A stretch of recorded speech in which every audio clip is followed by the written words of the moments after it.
मेरा नाम प्रियंका है। मैं एक हाई क्लास फैमिली से बिलोंग करती हूँ। मेरे पिता का बहुत बड़ा बिजनेस था। मेरे पिता शहर के सबसे बड़े बिजनेसमैन थे और मैं अपने माता पिता की बिगड़ी हुई इकलौती औलाद थी। वो कहते हैं ना कि अमीरों के बच्चों में एटीट्यूड होता है, तो मैं भी ऐसी ही थी। मुझ में बहुत ज़्यादा एटीट्यूड था। मैं अपने आगे किसी को कुछ नहीं समझती थी। मैं खूबसूरत भी बहुत ज़्यादा थी, इसलिए हर लड़की को अपने से ज़्यादा खूबसूरत नहीं समझती थी। मुझे गरीबों से बहुत सख्त नफरत थी। गरीब लोगों से मुझे इरिटेशन फील होती थी। मैं गरीबों से बहुत दूरी बनाकर रखती थी, लेकिन यही एटीट्यूड मेरी ज़िंदगी बर्बाद कर देगा, मुझे इस बारे में नहीं पता था। मैं आज आप लोगों को अपनी ज़िंदगी की ऐसी कहानी बताने जा रही हूँ जिसको सुनकर आपके रोंगटे खड़े हो जाएंगे। मैंने अपनी ज़िंदगी में लोगों का इतना दिल दुखाया कि एक दिन मेरे साथ इतना बुरा हो गया। मुझे नहीं पता था कि मेरे साथ ऐसा भी हो सकता था। दोस्तों, कहानी में आगे बढ़ने से पहले अगर आपने हमारे चैनल को अभी तक सब्सक्राइब नहीं किया तो चैनल को सब्सक्राइब करें। वीडियो अच्छी लगी हो तो वीडियो को लाइक करें और हाँ, कमेंट करके हमें अपनी राय ज़रूर दें कि आपको हमारी कहानी कैसी लगी। मैं अमीर बाप की इकलौती बिगड़ी हुई और बदतमीज़ औलाद थी, जबकि मेरे पेरेंट्स बहुत अच्छे और पढ़े लिखे लोग थे, लेकिन पैसों के गुरूर ने मुझे अंधा बना दिया था। मुझे खुद पर इतना गुरूर था कि मैं गरीब लोगों को बहुत ज़्यादा कमज़ोर समझती थी और अपने आप को बहुत ज़्यादा ताकतवर समझती थी। कभी कभी हमारी ज़िंदगी में हमारे साथ ऐसे हादसे भी होते हैं जो ज़िंदगी का मतलब ही बदल कर रख देते हैं।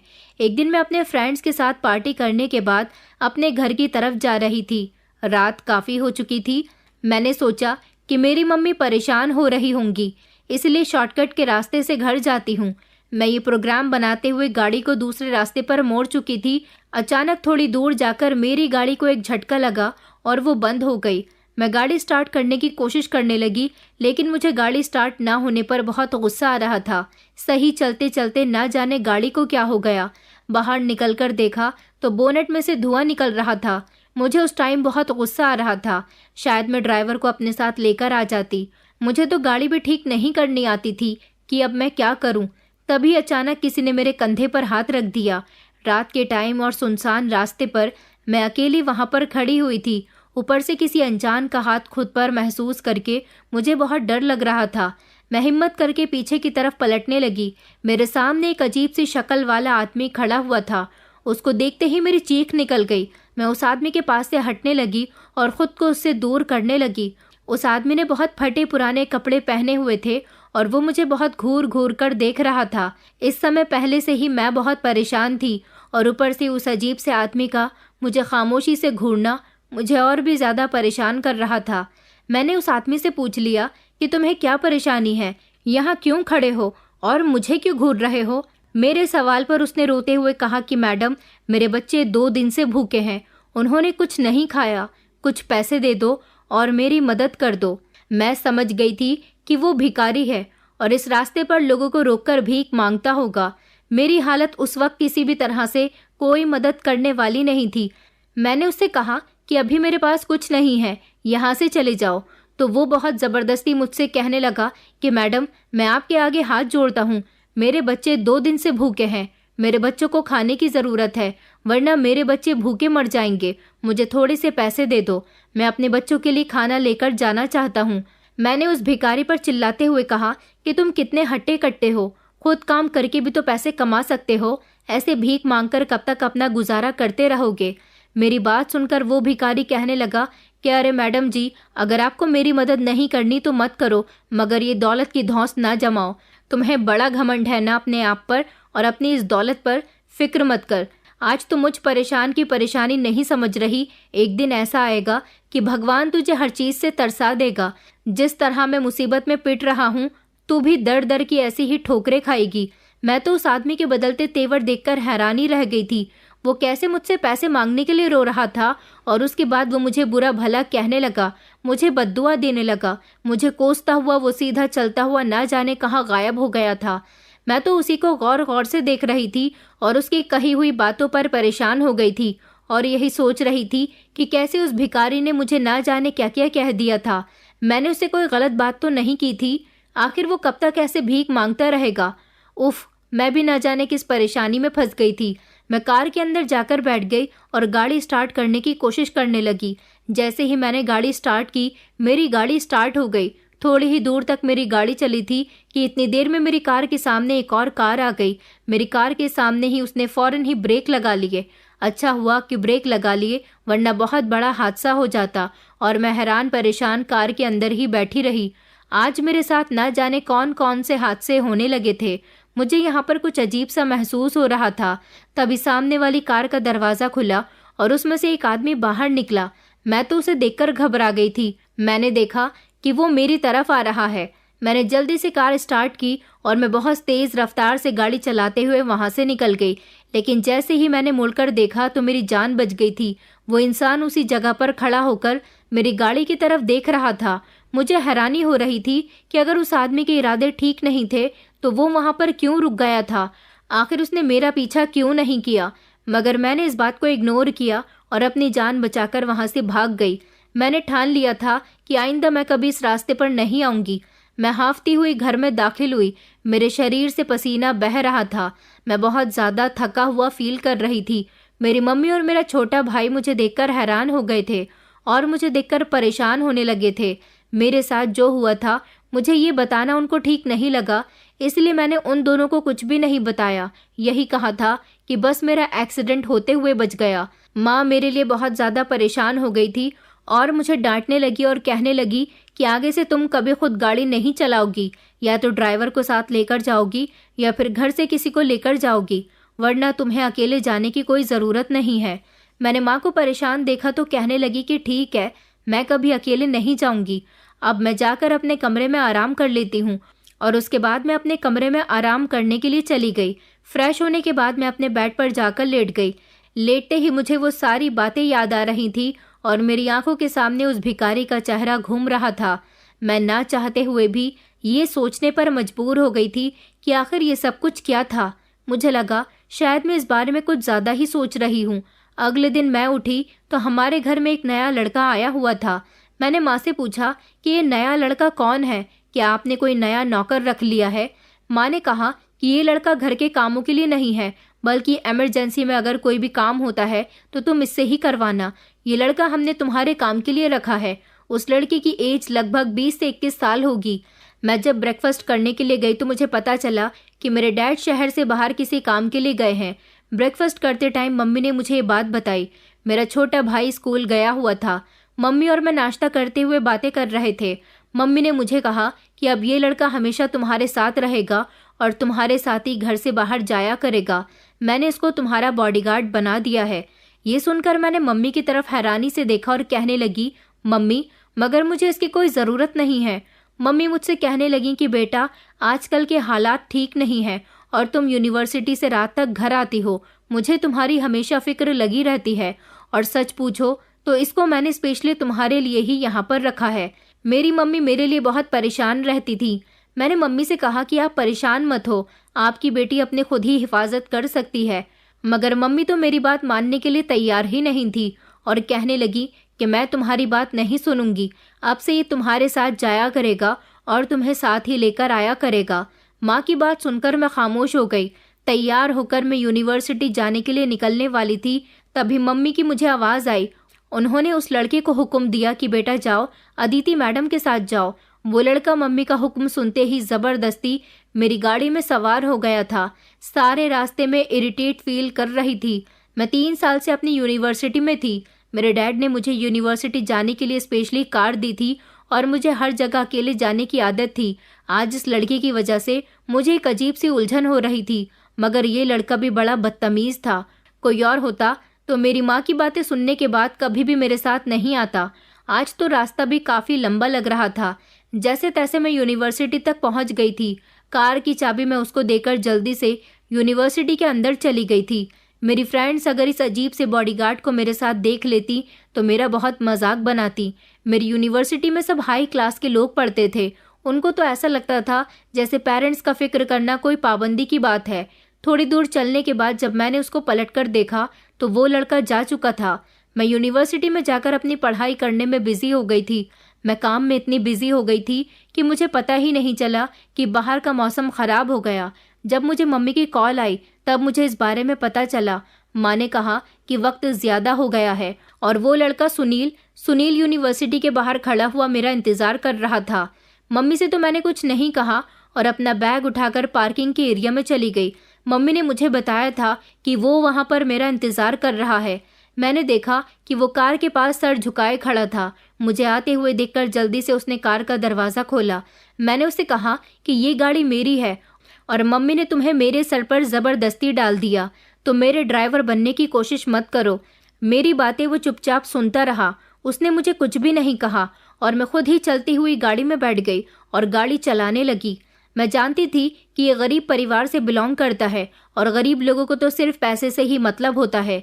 उन्हें इज्जत या बेइज्जती इन बातों से कोई फर्क नहीं पड़ता।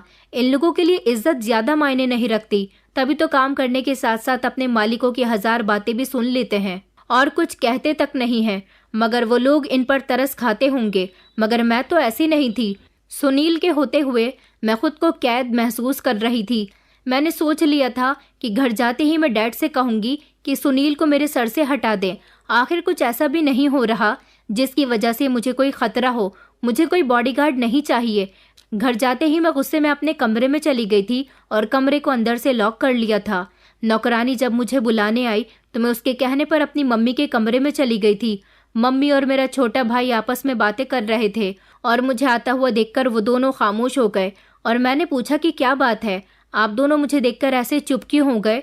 मेरी बात सुनकर मेरे छोटे भाई ने जवाब दिया, अरे छोड़ो ये बताओ दीदी, आपका बॉडीगार्ड कैसा है। उसके बारे में सुनते ही मेरे चेहरे के एक्सप्रेशन बदल गए थे। मेरे चेहरे के एक्सप्रेशंस देखते ही मेरा छोटा भाई मजाक बनाते हुए अंदाज में मेरे ऊपर हंसने लगा था। मम्मी ने मेरे भाई को डांट लगाई कि बेटा ऐसे किसी पर नहीं हंसते और मुझसे कहने लगी कि अदिति बेटा, तुम्हें आखिर सुनील से क्यों चिढ़ हो रही है, वो तो काफ़ी सीधा और समझदार लड़का है। मैंने मम्मी से कहा कि मम्मी मुझे नहीं पता वो सीधा है या समझदार, बस कल से आप उसको मेरे साथ नहीं भेजोगी और ये मेरा आखिरी फैसला है। इसके आगे मैं कुछ नहीं सुनूंगी। इससे पहले मम्मी मुझे कुछ समझा बुझाकर मनाती। कुछ कहने से पहले ही मैं उनके कमरे से बाहर निकल आई थी। उसके बाद क्या था कि जिस इंसान से मुझे नफरत होने लगी थी वो मेरे सामने ही खड़ा था। मम्मी के कमरे से निकलते ही सुनील मम्मी के कमरे की तरफ बढ़ रहा था। मुझे देखते ही उसने अपना सर झुका लिया था। मुझे उससे बहुत ही ज़्यादा उलझन होती थी और गरीब लोगों की शराफत देखकर तो मुझे और भी ज़्यादा परेशानी हो जाती थी, क्योंकि मुझे गरीब लोगों से बहुत ही ज़्यादा नफरत थी। ये गरीब लोग हम जैसे अमीर लोगों का फ़ायदा उठाते हैं। न जाने मेरी मम्मी को ये बात समझ क्यों नहीं आ रही थी। मेरी मम्मी भी बहुत पुराने ख्यालों वाली औरत थी। मैं सोचती थी कि वो तो कभी भी चालाक लोगों की चालाकी को नहीं समझती हैं। जैसे ही डैड घर आएंगे उनके आते ही मैं इस लड़के का कोई बंदोबस्त करवाती हूँ। पता नहीं क्यों मुझे सुनील घर में बहुत ही ज़्यादा बुरा लग रहा था। मेरा मन तो कर रहा था कि मैं उसको अभी और इसी वक्त अपने घर से निकाल दूं। हालांकि मेरे घर में इससे पहले भी कई नौकर काम किया करते थे, लेकिन ना जाने क्यों मुझे इस नौकर से और भी ज़्यादा चिढ़ हो रही थी। उन नौकरों को देखकर तो मुझे कभी ऐसा फील नहीं हुआ, लेकिन ना जाने क्यों मुझे सुनील पर बहुत गुस्सा आता था। यही सब सोच सोचकर मेरा दिमाग ख़राब हुए जा रहा था। मेरे एग्ज़ाम्स करीब आ रहे थे और मैं अपने एग्ज़ाम्स की तैयारी करने के बजाय इस घर के नौकर पर ध्यान दिए जा रही थी। घर में रहकर पढ़ाई करना मेरे लिए बहुत मुश्किल होता चला जा रहा था। मैंने सोचा कि मैं अपनी एक दोस्त के घर जाकर पढ़ाई कर लेती हूँ। मैंने अपने रूम से बुक्स उठाई और सीढ़ियाँ उतरकर मैं सोच रही थी कि मैं मम्मी को बता दूँ कि मैं अपनी फ्रेंड के घर पढ़ाई करने के लिए जा रही हूँ। मैं जैसे ही मम्मी के कमरे की तरफ गई तो मम्मी के बोलने की आवाज़ मुझे आ रही थी और मम्मी की बात सुनने के लिए मैं जहाँ खड़ी थी वहीं रुक गई। मम्मी सुनील से कह रही थी कि सुनील, तुम हमेशा मेरी बेटी के साथ रहा करो। वो जहाँ भी जाया करे तुम उसका पीछा किया करो। वो किससे मिलती है, किसके पास जाती है, हर बात की इन्फॉर्मेशन लाकर मुझे देना। तुम्हें इसी काम के पैसे दिए जाते हैं और हाँ, अगर तुमने अपना काम ईमानदारी से किया तो मैं तुम्हें मालामाल कर दूंगी। लेकिन मेरी बेटी को तुमसे बहुत परेशानी हो रही है। तुम कोई भी ऐसी वैसी हरकत मत करना, वरना अंजाम तुम्हारी सोच से भी ज़्यादा बुरा हो सकता है। अब तुम जा सकते हो और जाकर अपना काम देखो। मैं जाकर साइड की दीवार पर छुप गई थी। आखिर मैं खड़ी हुई सोच रही थी कि ये सब कुछ क्या था। मम्मी ऐसा क्यों कह रही थी। न जाने मम्मी मुझ पर क्यों नज़र रख रही हैं और इस लड़की को मेरे लिए काम पर क्यों रखा गया है। मैं खामोश हो गई। मैंने अपनी मम्मी से कुछ नहीं कहा और चुपचाप अपने दोस्त के घर चली गई।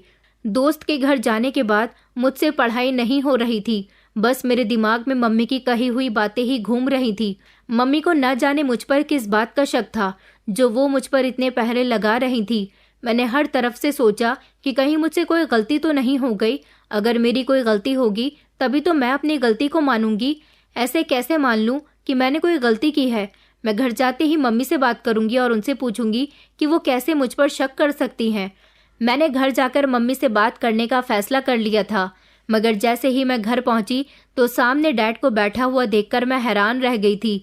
मैं अपने डैड से बहुत ज़्यादा प्यार करती थी, इसीलिए अपने डैड को घर में देखकर बहुत ज़्यादा खुश हो गई थी और जाकर उनके गले से लग गई। डैड से उनकी तबीयत के बारे में पूछने के बाद डैड ने मुझे बहुत सारे गिफ्ट्स दिए जो वो मेरे लिए लेकर आए थे। डैड मेरे छोटे भाई के लिए भी काफ़ी सारे गिफ्ट लेकर आए थे। उस बात को तो मैं भूल ही गई थी जो मम्मी से पूछने वाली थी। डैड ने जब सुनील को हमारे घर में देखा तो वो मम्मी से पूछने लगे कि आखिर ये नया लड़का कौन है। मम्मी ने उस लड़के को आवाज़ देकर पास बुलाया और कहने लगी कि ये लड़का मैंने ऊपर के कामों के लिए रखा हुआ है। ये बेचारा बहुत गरीब बच्चा है। अच्छा हुआ आपने इसको देख लिया, मैं तो इसको आपसे मिलवाना ही भूल गई थी। डैड ने कहा कि अच्छा किया, घर के बहुत ज़्यादा काम होते हैं, घर में तो जितने नौकर हों कम ही कम है। मैंने डैड को बताया कि ये मेरे साथ यूनिवर्सिटी भी जाता है। मम्मी ने इसको मेरा पर्सनल बॉडीगार्ड बना दिया।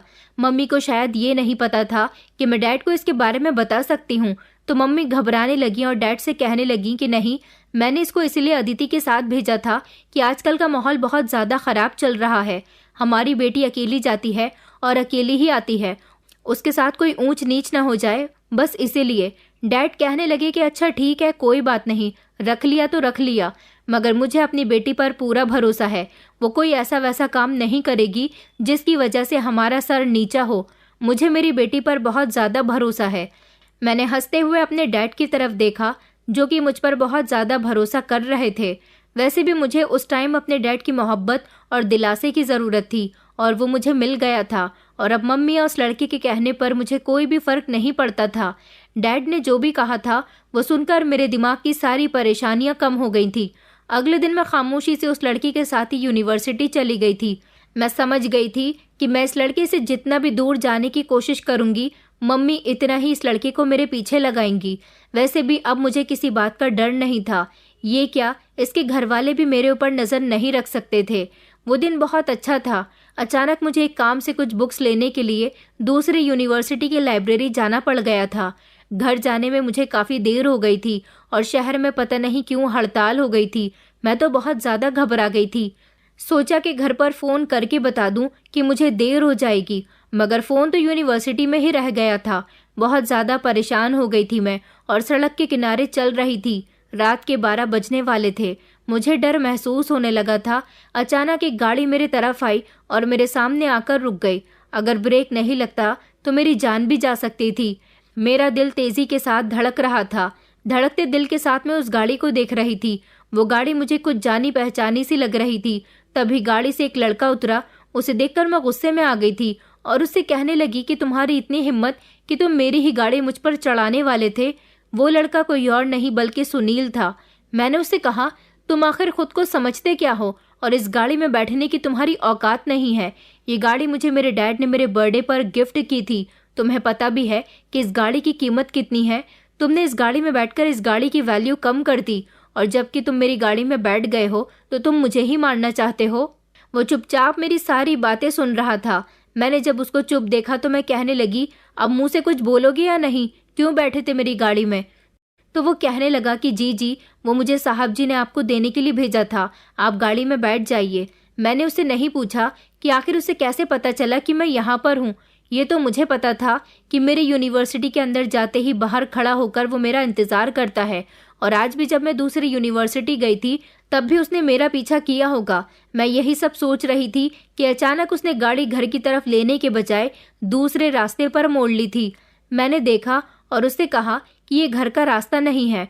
तो सुनील मुझसे कहने लगा कि मैडम, शहर के हालात बहुत ख़राब हैं और सारे रास्ते भी बंद हैं, हमें इसी रास्ते से जाना होगा। मैं चुप हो गई और गाड़ी में बैठ गई। गाड़ी कुछ दूर तक ही चली थी कि अचानक गाड़ी रुक गई। मैं घबरा गई थी और उससे पूछने लगी कि तुमने गाड़ी क्यों रोक दी? तो उसने मुझसे कहा कि मैडम गाड़ी बंद हो गई। मैंने उससे कहा, तो बाहर जाकर देखो कि गाड़ी को क्या हुआ है, मेरी शक्ल क्या देख रहे हो। वो गाड़ी से बाहर चला गया। जब काफ़ी देर हो गई तो मैं भी गाड़ी से बाहर चली गई और उससे कहने लगी कि क्या हुआ है गाड़ी में, गाड़ी ठीक नहीं हुई अभी तक। उसने मुझसे कहा कि मैडम समझ नहीं आ रहा कि गाड़ी में क्या हुआ है। मैं परेशान हो गई थी कि ना जाने अब क्या होगा। अचानक एक गाड़ी हमारे सामने आकर रुक गई और उस गाड़ी में 3 लड़के थे। वो तीनों तेजी से बाहर निकले और उन्होंने सुनील को पकड़ लिया।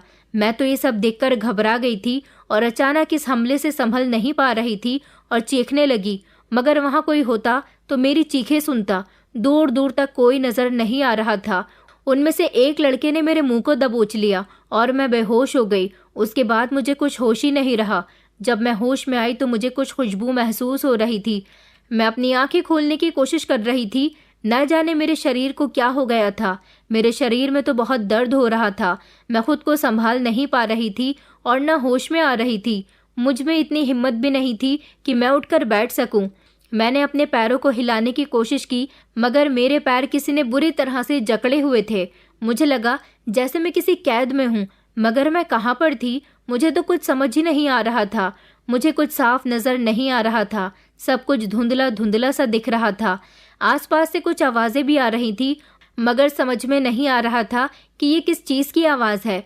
मेरे सर में तो बहुत तेज दर्द हो रहा था और आंखें भी बंद होने पर मजबूर हो रही थी। तभी मुझे आवाज आई।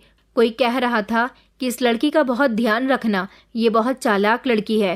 फिर किसी ने जवाब दिया कि अरे आप फिक्र मत करो, ये लड़की चालाक है तो हम भी इससे 2 कदम आगे हैं। आप मुझे अच्छे से जानते हो, ये लड़की जितनी चालाक है उतनी ही खूबसूरत भी है। बहुत ही अच्छा माल लाए हो, इस माल के तो तुम्हें दुगने पैसे मिलेंगे। अब की बार तुम बहुत ही अच्छा माल लेकर आए हो। वाह, तुमने तो मेरा दिल ही जीत लिया। कोई औरत किसी आदमी से बात कर रही थी, लेकिन आदमी की आवाज़ कुछ जानी पहचानी सी लग रही थी। लेकिन ये औरत कौन थी मुझे समझ नहीं आ रहा था और ना ही मुझे कुछ दिखाई दे रहा था। मेरे मुंह पर टेप लगा हुआ था और मैं हाथ पैर मार रही थी, लेकिन मैं खुद को होश में भी नहीं ला पा रही थी। मुझ में हिम्मत नहीं थी कि मैं सब कुछ ठीक से देख सकूं। मुझे ऐसा लगा जैसे कमरे में मैं अकेली हूं और जो लोग मेरे पास खड़े हुए बातें कर रहे थे वो मेरे पास से जा चुके थे। अब मैं अकेली थी और यहाँ पर मैं कैसे आई थी, मैं इस बात से बेखबर थी। मुझे बहुत तेज प्यास लग रही थी। मैं कुछ बोल भी नहीं पा रही थी क्योंकि मेरे मुंह पर टेप लगा हुआ था। थोड़ी देर के बाद कमरे में कोई आया और उसने बहुत बेदर्दी से मुझे उठाकर बैठा दिया और झटके से मेरे मुंह से वो टेप हटा दिया और मैं होश में आ गई थी। मैंने चारों तरफ नज़र घुमा घुमा कर देखा तो मैं देखकर हैरान रह गई थी और जो इंसान मेरे सामने बैठा हुआ था वो हाथ में पानी का गिलास लिए हुए मेरे पास बैठा था। मैं पानी पीना तो भूल चुकी थी, लेकिन जहाँ पर मैं मौजूद थी वहाँ का नज़ारा देखकर मैं खुद को होश में लाने की कोशिश कर रही थी। एक औरत मेरे सामने बैठी हुई थी और वो बड़ी बदतमीजी से मुझसे कह रही थी कि अरे क्या हुआ चिकनी, जगह पसंद नहीं आई क्या? अरे परेशान न हो रानी, मुझे तेरे होश में आने का ही इंतज़ार था। आखिर मुझे तेरी खूबसूरती के बारे में तुझसे कुछ पूछना था। मेरे मुंह से कोई शब्द नहीं निकल रहे थे। मैं ये सब सुन रही थी और देख भी रही थी कि आखिर मैं कहाँ पर आकर फंस गई हूँ। ये जगह कोई और नहीं बल्कि कोठा था जहाँ पर ना जाने मुझे कौन छोड़ गया था। आखिर मैं यहाँ पर कैसे आई और मेरा यहाँ पर क्या काम है? इतने सारे सवाल मेरे दिमाग में घूम रहे थे। मैं सोच सोच कर पागल होती जा रही थी। मेरी आंखों से आंसू निकल रहे थे। जो औरत मेरे सामने बैठी हुई थी वो बहुत ज़्यादा तैयार होकर बैठी थी और मुझसे कहने लगी कि अरे ओ रानी, तू मुझे देखकर हैरान क्यों हो रही है? ज़रूर तेरे दिमाग में यही ख्याल आ रहा होगा कि तुझे यहाँ पर कौन लेकर आया। मैंने रोते हुए उसकी तरफ देखकर सर हिला दिया। मेरे सर हिलाने पर उसने कहा कि अक्सर हमें जानने वाले ही हमें दर्द देते हैं। मैं उस औरत की बात को समझ नहीं पाई थी। वो मुझे देखकर कहने लगी कि तू यहाँ इस कोठे पर बिक चुकी है और अब यहीं रहेगी और अपनी कीमत लगवाएगी। उसकी बातें सुनकर तो मेरे होश ही उड़ गए थे। मुझे अपनी जिंदगी बुरी लगने लगी थी। मुझे घुटन सी महसूस हो रही थी। अचानक ही मुझे होश आया और मैं उस औरत के सामने हाथ जोड़कर कहने लगी कि प्लीज़ मुझे यहाँ से जाने दो, मुझ पर रहम खाओ, मेहरबानी करके मुझे छोड़ दो। आपको जितने पैसे चाहिए मैं आपको पैसे दूंगी, जितने आप कहोगी मैं उतने ही पैसे लाकर आपको दूंगी। प्लीज़ मुझे जाने दो, प्लीज़ मेरे साथ ऐसा मत करो। मुझे खुद के आगे गिड़गिड़ाता हुआ देखकर वो औरत कहने लगी कि ये लड़की, बंद कर अपना ये ड्रामा। तुझ जैसी यहाँ पर बहुत आती हैं और मैं सबको अच्छे से कंट्रोल में करना जानती हूँ। तो उल्टा मुझे ही पैसे से खरीदेगी। मेरा नाम रज्जो बाई है, मैं तुझ जैसियों को हर रोज खरीदती हूँ। आखिर तुम लोगों के शरीर के ही तो मुझे पैसे मिलते हैं। मैं उसके आगे रोने लगी और उसके पैरों में गिर गई। उसने मुझे धक्का दिया और कहने लगी कि बंद कर ये तमाशा, अभी एक लड़की कमरे में आएगी और तुझे तैयार करेगी।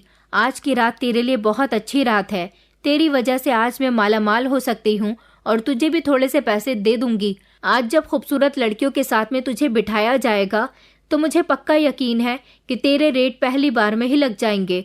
वो औरत ये बात कहकर कमरे से चली गई और उसके जाने के बाद ही एक लड़की कमरे में आ गई और मुझे तैयार करने लगी। मैं तैयार नहीं होना चाहती थी।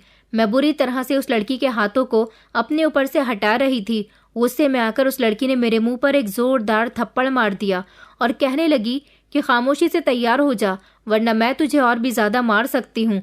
उसकी बातें सुनकर मैं उसकी तरफ रोती हुई आंखों से देख रही थी। कुछ देर तक वो मुझे तैयार करती रही और मैं जब तैयार हो गई तो मैंने उससे कहा कि मुझे वॉशरूम जाना है। उसने मुझे इशारे से बताया कि वॉशरूम वहां पर है, चली जा। मैंने ब्लू कलर की साड़ी पहनी हुई थी और अंदर जाते ही वॉशरूम के दरवाजे को अंदर से बंद कर लिया। मैं से हिम्मत नहीं हार सकती थी। मुझे कैसे न कैसे करके यहाँ से निकलना था। वॉशरूम में खिड़की थी, मुझे बाहर निकलने के लिए रास्ता तलाश करना था और वो खिड़की मुझे दिख गई थी, मगर उस खिड़की में शीशा लगा हुआ था। मैंने शीशे को खोलने की बहुत कोशिश की मगर वो शीशा मुझसे नहीं खुला। मैंने सोचा कि आखिर मैं शीशे को किस तरह से तोड़ सकूं। मुझे वॉशरूम के कोने में एक भारी वजन का छोटा डब्बा रखा हुआ नजर आया। मैंने वो डब्बा उठाया और पूरी ताकत के साथ उस शीशे पर मारने लगी। जब मैंने कई बार कोशिश की तो आखिरकार वो शीशा टूट ही गया था।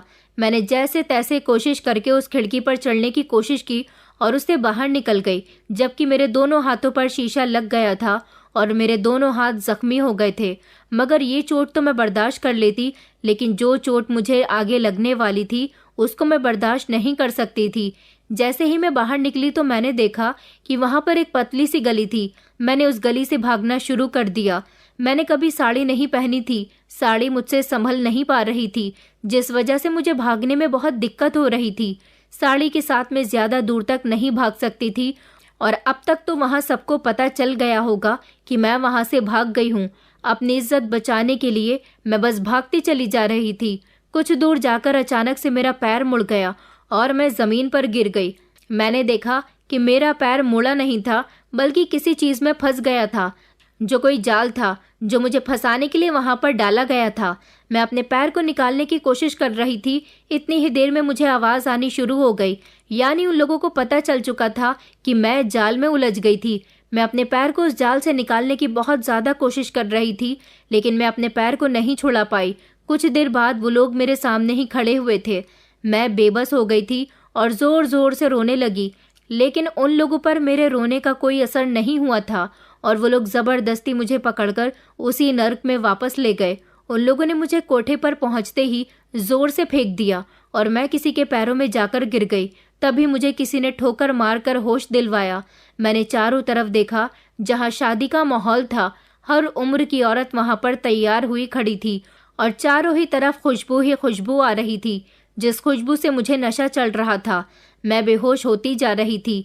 इससे पहले ही एक आवाज मेरे कानों में आने लगी और बेहोश होने से पहले ही मैं पागलों की तरह उठकर खड़ी हो गई।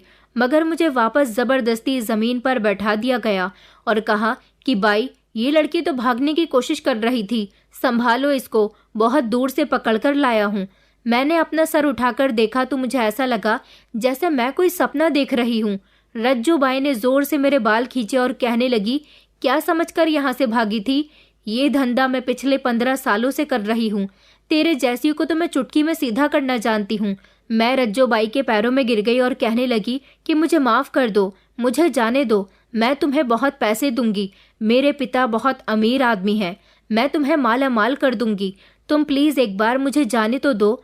मेरी बात सुनकर वो औरत अपना पान से भरा मुंह खोलकर हंसने लगी और कहने लगी कि तू क्या हमें बेवकूफ समझती है कि मैं तुझे जाने दूं और तू अपने पिता से मुझे पैसे लाकर दे देगी?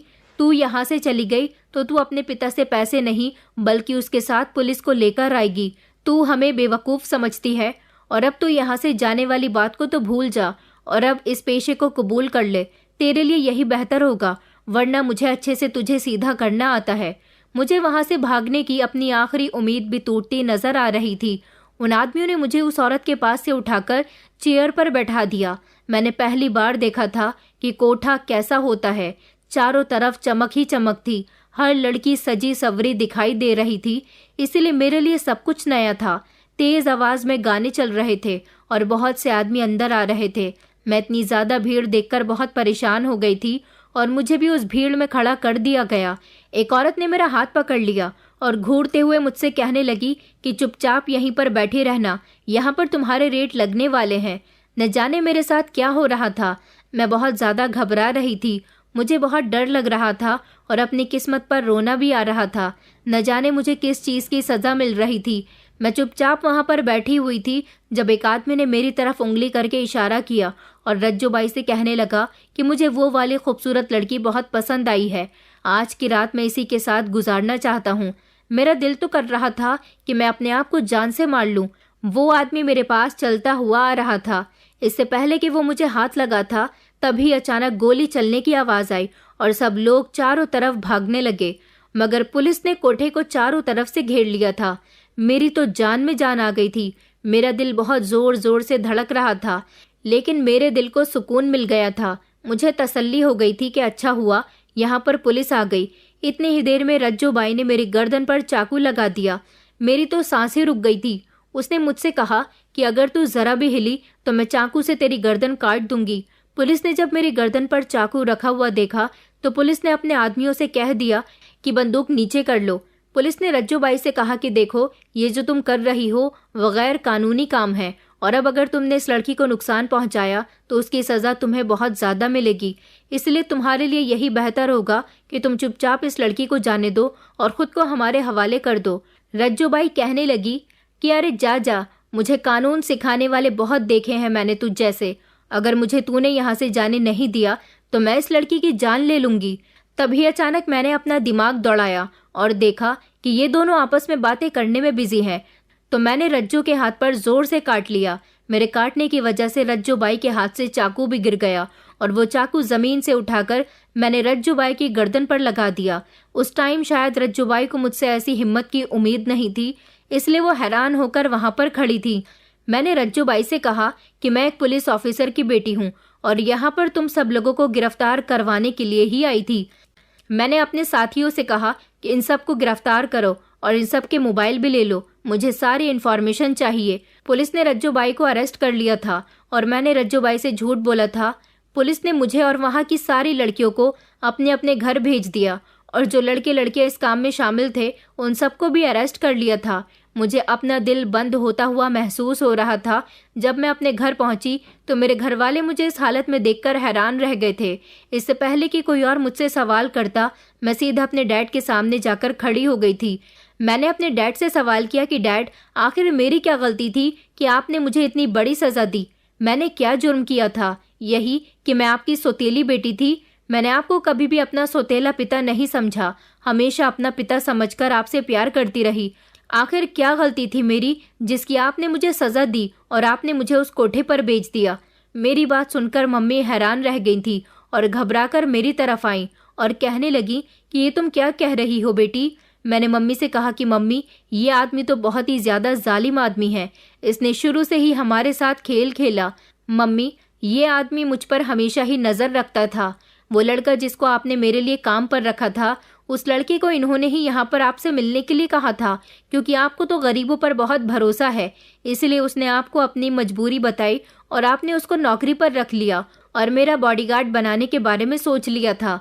कल तो सुनील ने हद ही कर दी। उसने मुझे प्लानिंग के साथ किडनैप करवाया और कोठे पर जाकर बेच दिया। मुझे पता है कि आप यकीन नहीं करोगी क्योंकि ये आदमी आपके पति हैं, मगर जब मैंने डैड की बहन को कोठे की मालकिन बने हुए देखा तो मैं समझ गई थी कि रज्जोबाई डैड की बहन है। मैं समझ गई थी कि आखिर ये साजिश किसने की है और वो लड़का किसी गांव से नहीं आया था, बल्कि वो रज्जोबाई का ही बेटा था। जो लड़कियों को अपने प्यार के जाल में फंसाकर कोठे पर बेच देता है।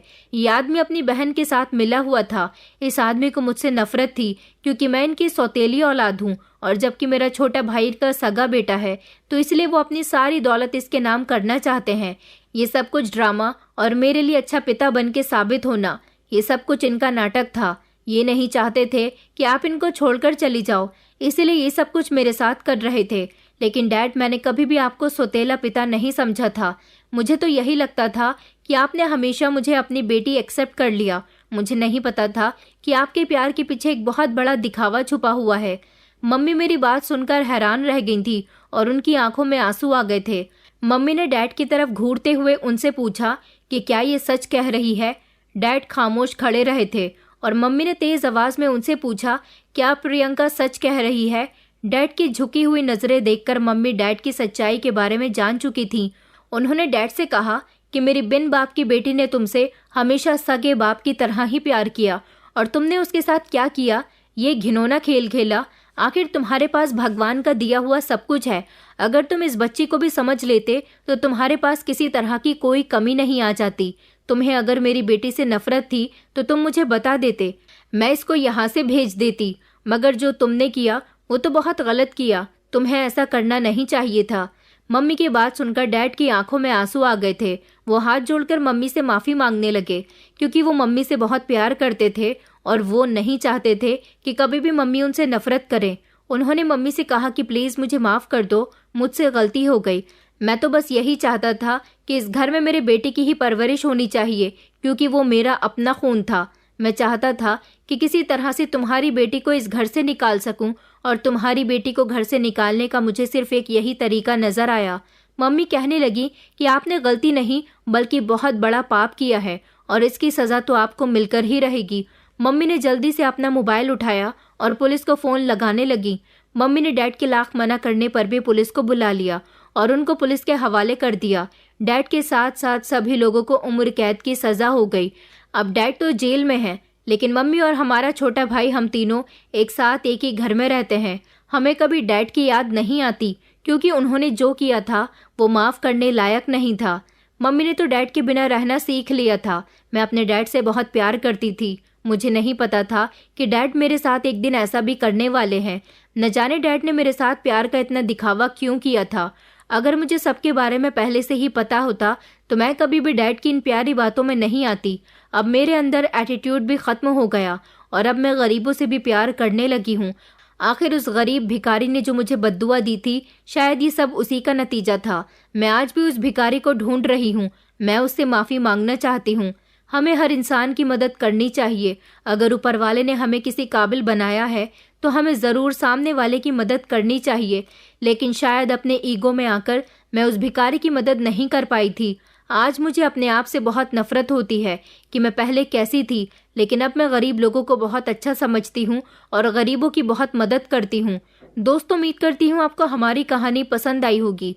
कहानी पसंद आई है तो वीडियो को लाइक करें, चैनल पर नए हैं तो चैनल को सब्सक्राइब करें और हाँ, नोटिफिकेशन बेल को ज़रूर दबाएं ताकि अगली अपडेट सबसे पहले आपको मिले।